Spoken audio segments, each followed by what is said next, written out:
Trudie Mason sitting in for Elias Makos. And in this segment, we are going to revisit the ArriveCan scandal. Why? Because one of the larger firms involved in the contracting for the ArriveCan app. Remember that back during COVID? ArriveCan, if you were traveling, you have to register. Yeah, you remember that, I'm sure.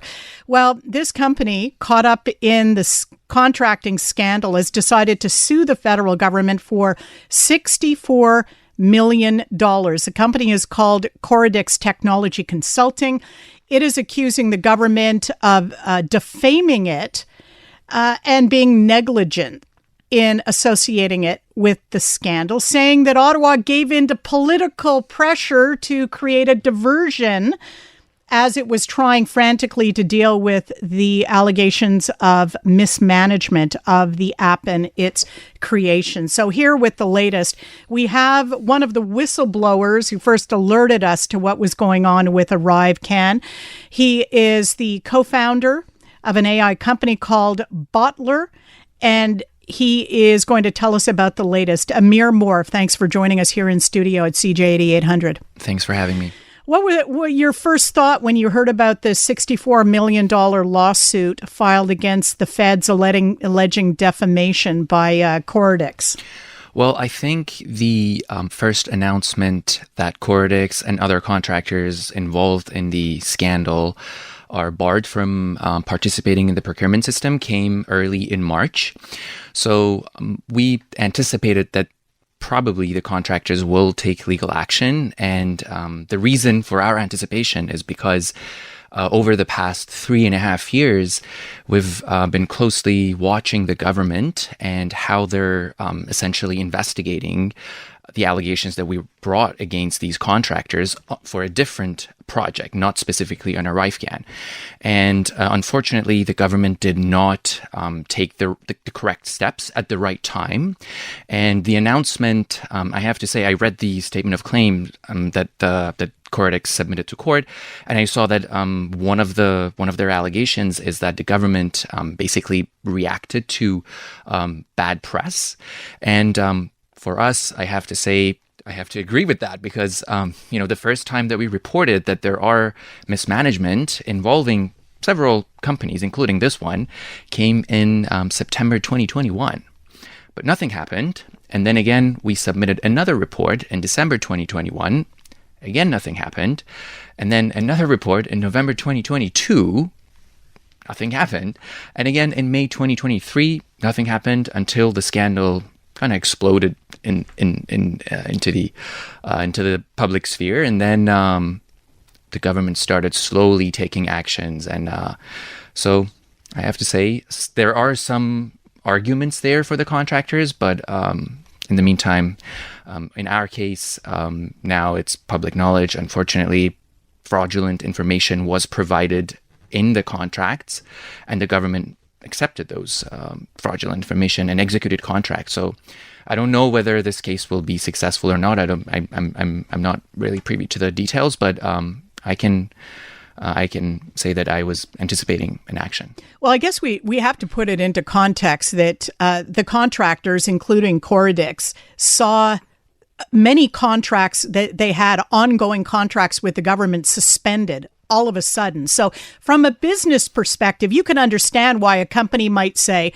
wait a minute, we have contracts with you. As a result of something over here, you're affecting this work here. Is that entirely fair that you're all of a sudden telling us all those projects are on hold midway? So I do detect you from a business perspective. You may understand why the lawsuit has resulted that $64 million lawsuit. Well, absolutely, but it doesn't necessarily mean that there is merit to it. No, I know what you mean. But so, what I in the context of government contracting and procurement, since there are public funds in the government is basically spending our money, so it's very it's natural for the government to suspend all contracts that touches public funds when there are allegations of wrongdoing.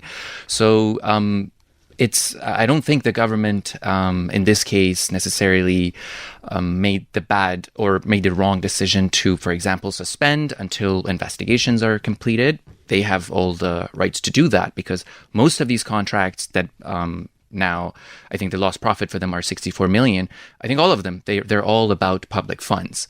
So this is a natural move for the government, but I think this move came very late because we know now as early as November 2022 and again in May 2023, the main department who's in charge of the procurement, which the abbreviation is PSPC, Public Services and Procurement Canada, had information basically that there were fraudulent information on these contracts.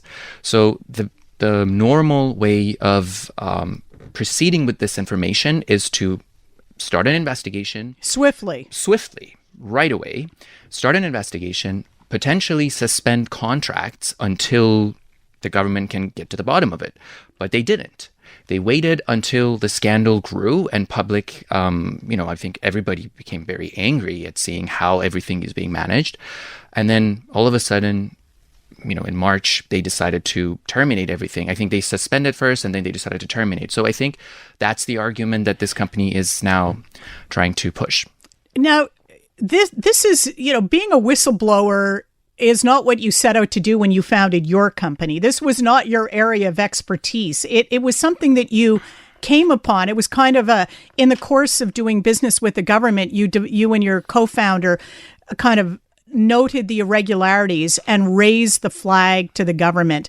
And the cost to you has been significant. There's been a fight to get paid, just to get paid.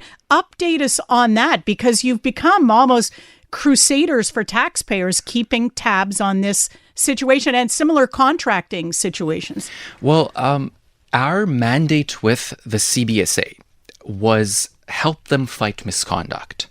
So we were basically brought into the government to help them using our technology to detect early signs of misconduct and help employees to come and report it. So our mandate was basically helping the government find these mismanagements and find these issues.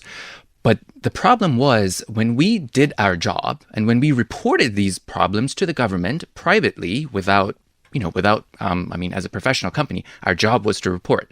So we reported these, and unfortunately, we faced retaliation. Our contract was terminated right away after we submitted the second report in December 2021, and the government up to today doesn't want to pay us. We are still fighting for almost $300,000 that the government owes us. And as you can imagine, as a young startup, we had, we had to finance everything up front because we believed that, the government is accountable and the government will do the right things and protect us when we're reporting wrongdoing. But unfortunately, that didn't happen, and we're still in an ongoing, battle. How are you paying the bills? Well, we're paying the bills through our credit cards. We are in so much debt, and it's been very difficult for us. It's very hard for us to get new business. We're in the center of a massive scandal. So I have to say, our company is technically ruined, and we're not going, it's not easy for us. That's difficult to hear, because I do believe you're crusading on behalf of all taxpayers. It's difficult to hear that your company has been ruined. Well, thank you for saying this, but we did the right thing. We were brought in to report misconduct. We did, but the last thing that we ever expected was this outcome. I thank you very much for coming into studio. I am hoping at the very minimum you're going to get paid, and maybe at the maximum other governments can take note of the type of work you're doing and wonder if it might be a good fit for their operations too, because taxpayers need this type of expertise on their side, put it that way. Amir Morv, co-founder of Botler, thanks very much for your work and for being with us on CJAD today. Thanks for having me. After the 10:30 update from CJAD's James Foster, we're going to talk to a cyclist who's riding across Canada in order to raise money for kids in crisis. And it hasn't been a smooth ride. It hasn't been an easy ride, let's put it that way. More on that coming up in a moment.